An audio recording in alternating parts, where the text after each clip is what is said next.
Continuando na aula número 2, na nossa sequência, falando ainda dos princípios, nós temos um princípio muito importante no direito eleitoral e constitucional, que vocês já devem ter ouvido falar, que é o princípio da anualidade ou anterioridade. Anualidade ou anterioridade. Esse princípio ele está previsto no artigo 16 da Constituição da República, né? E o que diz lá no 16? A lei que alterar o processo eleitoral, então é importante você dar uma olhada no 16, alterar o processo eleitoral será publicada 1 ano antes da data da eleição. A data da eleição aqui sempre é o primeiro domingo de outubro. Então você vai lá no calendário, quando é que cai o primeiro domingo de outubro. Isso aí você trabalha também com 77 da Constituição e o artigo 1º da Lei 9.504. A referência é sempre vista no calendário que coincide com essa data. A Lei 9.504, por exemplo, que é a Lei das Eleições, ela é do dia 30 de setembro de 1997. Ou seja, ela foi aplicada para reger as questões eleitorais em 1998. Por quê? Ela é de setembro, né? Então ela foi publicada 1 ano antes da eleição do ano seguinte, que era 1998. O Supremo Tribunal Federal, por maioria de votos, julgou que a Lei Complementar 135, de 4 de junho de 2010, vejam bem a data, 4 de junho de 2010, conhecida como Lei da Ficha Limpa, não teria validade para 2010, porque ela foi publicada no mesmo ano, teria que ter sido 1 ano antes. E ela teria, portanto, violado o princípio da anterioridade ou anualidade previsto no artigo 16. Isso foi decidido no recurso extraordinário, na época, 633.703.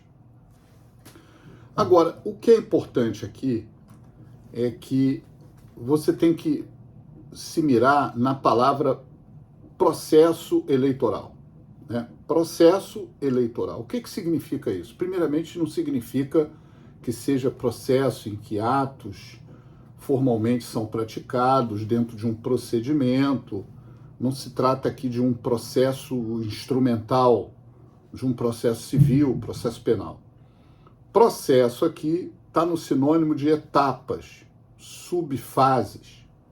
E aí, nesse recurso extraordinário 633.703, o Supremo Tribunal Federal falou num período pré-eleitoral que se inicia lá com as filiações partidárias e domicílio eleitoral, 6 meses antes da eleição, porque agora, antigamente era 1 ano, tá, gente? Filiação partidária, anteriormente era 1 ano, hoje são 6 meses antes do primeiro domingo de outubro. E o domicílio eleitoral são 6 meses antes do primeiro domingo de outubro. Então, isso está lá no artigo 9º da Lei 9.504, dá uma olhada lá também, que é importante, e artigo 18 da Lei 90/96. Muito bem. Então, o Supremo fala nesse período pré-eleitoral, fala no período eleitoral, que vai das convenções até as eleições, e aí envolve aquelas subfases que eu falei na aula 1, e num período pós-eleitoral, como a apuração, prestação de contas e diplomação, tá? Então, essa expressão processo eleitoral, ela, por exemplo, diz respeito também a regras que possam alterar o sistema eleitoral majoritário ou proporcional. Então, não é qualquer alteração na lei eleitoral que tem que se submeter a esse período de 1 ano. Exemplo, se ano que vem, né, que é ano de eleição, o Congresso Nacional decidir para criar um delito novo, um crime eleitoral, isso não tem a ver com o processo eleitoral, porque o processo eleitoral é aquilo mais ligado a temas como sistema eleitoral, inelegibilidade, segundo o precedente no recurso extraordinário 633.703, as inelegibilidades estão ligadas ao processo eleitoral, não podem ser modificadas assim. Condições de elegibilidade, enfim, o que está mais ou menos do artigo 14 a 17 da Constituição, ou seja, aqueles institutos jurídicos do 14 a 17 da Constituição que dizem respeito aos direitos políticos, né, ao voto, à forma de votar, a quem pode votar, isso tudo tem que obedecer uma regra antes. Por último, por que existe esse princípio? Para tratar da segurança jurídica das relações eleitorais. Não se pode ter modificações eleitorais ao mero alvedrio do legislador em anos de eleição, porque todos participam de um processo de votação, de propaganda, de escolha de candidatos, e isso tudo tem que ter uma segurança jurídica para que evite violar o princípio da surpresa. Segurança jurídica e surpresa, essa é a base, né?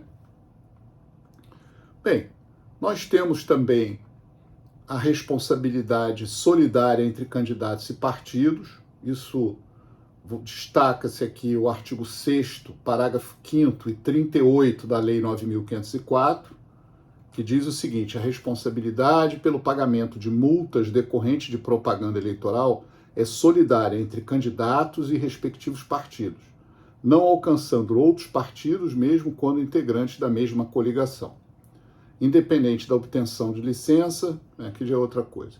E o 241 do Código, que também diz que toda a propaganda será realizada sob a responsabilidade de partidos e por eles paga, imputando-se-lhes solidariedade nos excessos praticados pelos seus candidatos e adeptos. E a solidariedade neste artigo é restrita aos candidatos e partidos, não alcançando outros partidos, mesmo quando integrantes da mesma coligação. Dá uma olhada nessa lei, nessa leitura desse artigo, porque aqui o objetivo da aula é salientar artigos importantes. Temos ainda o princípio da irrecorribilidade das decisões do TSE, isso é muito importante, está lá no 121, parágrafo 3º da Constituição, que prevê apenas o cabimento de recurso extraordinário, obviamente, das decisões do TSE, que contrariarem a Constituição, e ainda também temos o recurso ordinário das decisões que denegam habeas corpus e mandado de segurança. Atenção, só que denega habeas corpus, só aquelas que denegam habeas corpus ou mandado de segurança. O 281 do Código Eleitoral trata dessa irrecorribilidade e esse 121, parágrafo 3º da Constituição também. Temos ainda como salientar para vocês o verbete sumular 728 do Supremo, que diz o seguinte, versa o seguinte: o prazo de 3 dias para interpor recurso extraordinário contra decisões do TSE. Então não são 15 dias, são 3 dias. Temos ainda o princípio, né, que fica às vezes abandonado, que é o da moralidade eleitoral, né? A moralidade eleitoral é essencial, né? E isso veio com a lei da ficha limpa, que é criticada por muitos juristas, mas que teve a sua relevância no mundo jurídico e merece o respeito, né? Bem, e essa lei foi declarada constitucional, tá, pelo Supremo Tribunal Federal, não podemos esquecer disso. ADC número 29 e 30, né? E esse tema da moralidade foi muito debatido nessas ações diretas de constitucionalidade. E nós temos ainda que salientar para vocês o verbete sumular número 13 do TSE, no sentido da não aplicabilidade do princípio da moralidade eleitoral para fins de exames de candidatura. Diz lá o verbete 13 do TSE: não é auto-aplicável o parágrafo 9º do artigo 14 da Constituição, com a redação da Emenda Constitucional de Revisão 4 de 1994. Né? Então, o TSE entendeu que deve-se ter uma produção de uma norma legal, lei essa de natureza complementar, para explicitar quais os casos de imoralidade eleitoral e isso está ligado basicamente ao 14, parágrafo 9º da Constituição. Temos o princípio da periodicidade das eleições, isso é muito importante, é um princípio de natureza republicana, que importa na efetiva alternância aqui do poder do mandatário político, né? É a temporariedade no exercício do mandato. Aquele prefeito é ótimo, eu queria que ele ficasse lá 20 anos, porque o município melhorou muito na administração dele no cargo do executivo. No entanto, nós não vivemos num sistema monárquico, e vivemos num sistema republicano, e aí a temporariedade é a essência desse sistema. Trata-se de o artigo 1º da Carta Magna e a violação da proteção republicana enseja a intervenção federal. Não esqueçam disso. Artigo 34, inciso 7º-A da Constituição. É uma limitação material de natureza implícita ao poder reformador. Sobre essa questão, é importante também aqui fazer uma menção ao parágrafo 7º do artigo 14 da Constituição da República, que trata das inelegibilidades reflexas ou relativas quanto ao mesmo núcleo familiar, ou inelegibilidade familiar também, que está impedido ali os familiares, por exemplo, do prefeito, se eternizarem em sucessivas alterações de mandatos eletivos. Isso tem a ver também com a proteção republicana. E não podemos esquecer, sobre esse assunto, o parágrafo 4º, inciso 2 do artigo 60 da nossa Constituição, que trata como cláusula pétrea a periodicidade de mandatos eletivos, tá? Obstaculizando ações legislativas que possam afetar a renovação dos mandatos. Então é muito importante também essa questão. E ainda temos o princípio da soberania popular, ou summa sufrágio, artigo 1º, inciso 1 e 2, que é bom de se colocar numa questão dissertativa, no caso, futuramente. Artigo 1º, inciso 1 e 2 e 14 da Constituição consagram a soberania popular. A soberania popular alcança diversas magnitudes, como votar e ser votado, propor ação popular, participar de organizações partidárias, votar em plebiscitos, referendos e projetos de iniciativa popular. E a soberania nacional, lembrando que é una, indivisível, inalienável e imprescritível. Una, indivisível, inalienável e imprescritível. A soberania popular, simetricamente, absorve essas feições peculiares de igualdade e legitimidade da votação e, portanto, a inalienabilidade desse ato de voto. Trata-se do summa sufrágio. Muito bem. E ainda temos a personalidade na votação. O que significa isso? A capacidade eleitoral ativa do eleitor estar listado e se dirigir no dia da eleição até a sessão para votar tem que ser exercida pessoalmente. Não se admite voto por procuração ou por eleitores intermediários ou representantes. Inclusive, atenção, o artigo 221, inciso 3º-C do Código Eleitoral, o Código Eleitoral, gente, é a Lei 4737/65, prevê a anulação dos votos em determinada sessão eleitoral quando outra pessoa com falsa identidade vota em lugar de outrem. Né? Já tivemos casos há muito tempo de prisões sobre esse fato. O artigo 309 do Código Eleitoral pune criminalmente essa conduta de quem tenta votar em lugar de outro. E vale retificar também que não pode votar o eleitor que não figure no cadastro da sessão.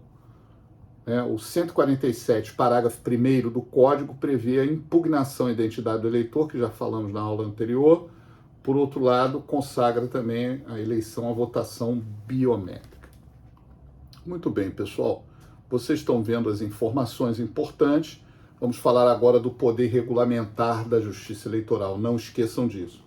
Esse poder, gente, regulamentar da Justiça Eleitoral está previsto no artigo 1º, parágrafo único do Código Eleitoral e 23, inciso 9º e 18 do Código Eleitoral. Então, anote aí, por favor, artigo 1º, parágrafo único e 23, inciso 9º e 18 do Código Eleitoral.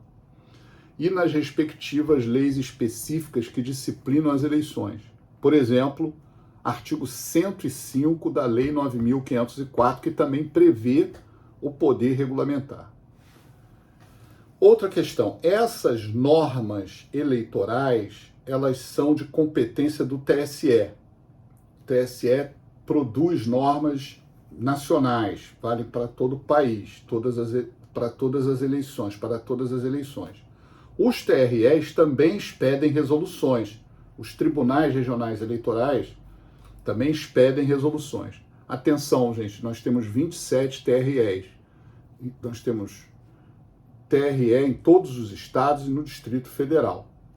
E essas resoluções tratam do exercício desse poder regulamentar, né? Então, o TRE também, por exemplo, expede resoluções para regulamentar eleições suplementares em municípios específicos. Por exemplo, se anulou a eleição do município X, aí o TRE vai marcar uma nova eleição, TRE daquele estado, para aquele município, e aí vai expedir resoluções regulamentares sobre isso, tá? O artigo 105 da Lei 9.504 fixa prazo para que o TSE expeça resoluções que tratam dessa executoriedade da lei, onde são ouvidos previamente, em audiência pública, os delegados dos partidos no pleito vindouro. Também é ouvido o Procurador-Geral da República, Procurador-Geral Eleitoral. Esse poder eleitoral, ele se processa por essas resoluções, esse poder regulamentar é um poder atípico, porque não é feição do judiciário fazer leis, mas as resoluções são classificadas em definitivas ou permanentes, quando regulamentam situações fáticas relativas ao dia a dia da Justiça Eleitoral, bem como normas aplicáveis a todas as eleições, tá? Então, nós temos resoluções dessa natureza, por exemplo, aqui naquele livro que eu falei, né? Nós temos, por exemplo, deixa eu salientar uma resolução dessa. Resolução 23.571, de 2018. Ela disciplina a criação, organização, fusão, incorporação e extinção dos partidos políticos. É uma resolução que trata desse tema, né? Nós temos a resolução 23.385, que estabelece diretrizes gerais para a realização de consultas populares concomitantemente com as eleições ordinárias. São exemplos aqui, né? Temos a resolução 21.009, essa é de 2002, está valendo. Estabelece normas relativas ao exercício da jurisdição eleitoral em primeiro grau, ou seja, quem são os juízes eleitorais, como são escolhidos, né? Nós temos aqui a resolução 21.477, que fala sobre o agravo de instrumento contra a decisão que não admite o processamento do recurso especial. Temos a 21.975, que dispõe sobre a cobrança de multas previstas no Código Eleitoral. Então, vocês reparem que, além do Código Eleitoral, como eu lhes falei, além da Lei 9.504 e da própria Lei das Inelegibilidades, que é 64/90, o Tribunal Superior Eleitoral normatiza todas essas leis por resoluções, e elas têm essa característica de serem permanentes ou definitivas, porque elas tratam desse dia a dia. Aí nós temos as resoluções, também classificadas diferentemente dessas, que são as resoluções temporárias ou específicas. E é sobre essas resoluções que o nosso curso aqui vai se dedicar, nossas aulas de eleitoral, tá? Depois desse bloco 1, bloco 2, eu ainda vou falar mais algumas coisas que eu entendo relevantes, mas nós vamos ter que estudar aqui algumas leis. Eu vou comentar com vocês aquelas leis que eu acho que, aqueles artigos dessas resoluções que eu acredito que vão cair na prova, tá, pessoal? Então fica tranquilo aí, porque eu vou tentar passar para vocês aqui essa questão que eu acho fundamental, ou seja, marcar, você vai marcar com aquela canetinha amarela, destaca texto, esse material, tá bom? E aí nós temos as resoluções temporárias ou específicas, que significa o quê? São aquelas dirigidas para uma determinada eleição nacional, estadual ou municipal, por exemplo, a resolução 23609 de 2019. Essa nós vamos ter que estudar, essa 23609, tá? Nós vamos tratar dela aqui, que é de registro de candidatos. Aí nós temos uma outra que nós vamos falar também, alguns artigos, sobre propaganda. E falamos também de algumas ações. Então vamos em frente que temos aí essa reta aí para a prova, né? O Código Eleitoral, destaco aqui, Lei 4737, artigo 23A, tracinho A, diz que a competência normativa regulamentar prevista no parágrafo único do artigo 1º e no inciso 9º do 23 restringe-se, olha aí, pessoal, a matérias especificamente autorizadas em lei, sendo vedado ao Tribunal Superior Eleitoral tratar de matéria relativa à organização de partidos políticos. Ou seja, esses atos normativos considerados secundários, que são essas resoluções, ou de natureza interpretativa, né?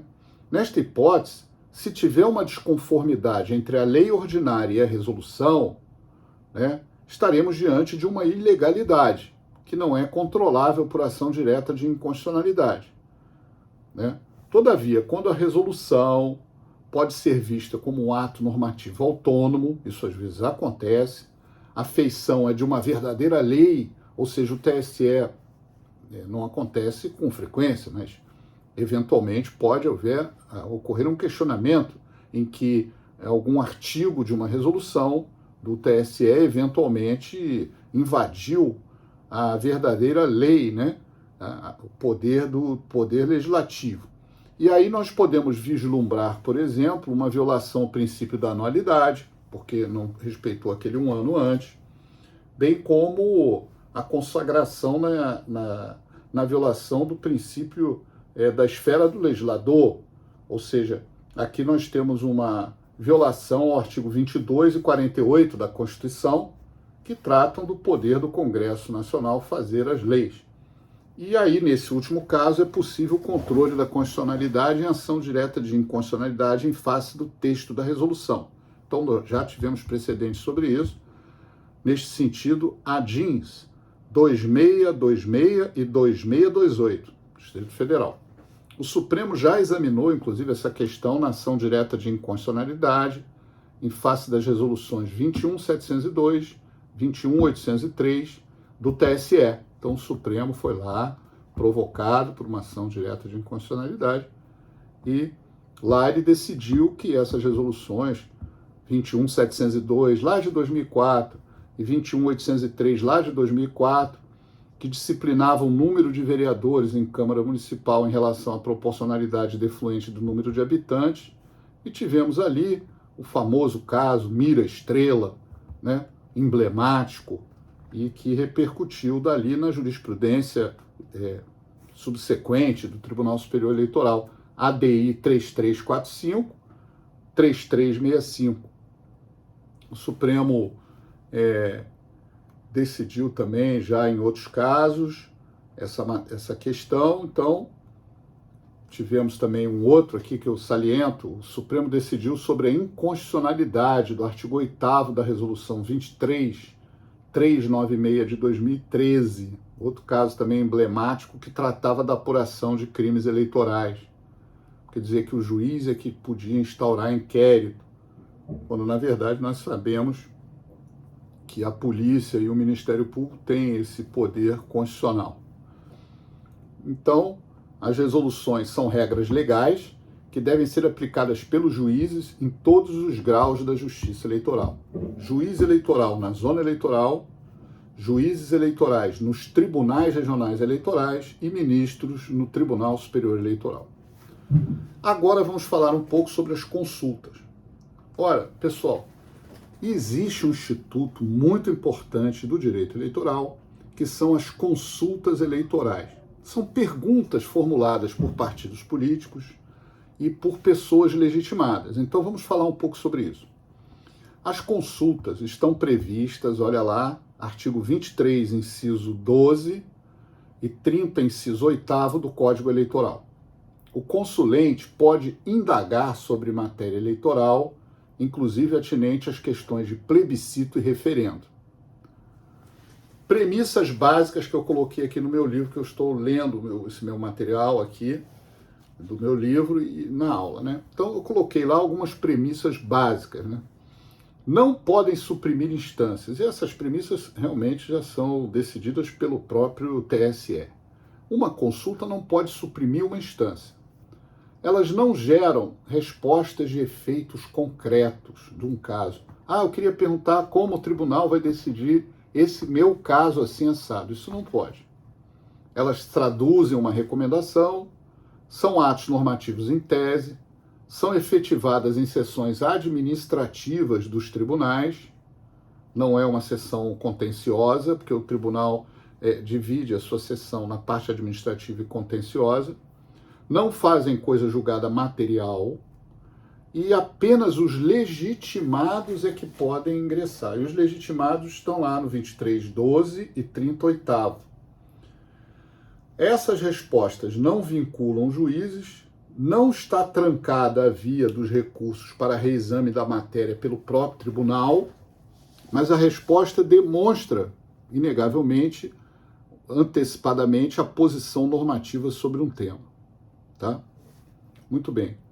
As consultas não podem conhecer de casos concretos, casos que estão sendo julgados. Olha, tem uma ação de inelegibilidade contra o candidato tal, eu quero saber o que vai decidir nesse caso. Ou seja, não pode, porque vai haver uma antecipação da decisão do juiz ou do TRE. Né? Então o TSE não pode se antecipar sobre isso. E não pode suprimir grau de jurisdição, violar o devido processo legal. Os legitimados para consulta são importantes. É o diretório de partido político registrado no tribunal, por seus delegados e autoridades públicas, quando a consulta se dirige ao TRE do Rio de Janeiro, delegados e autoridades públicas.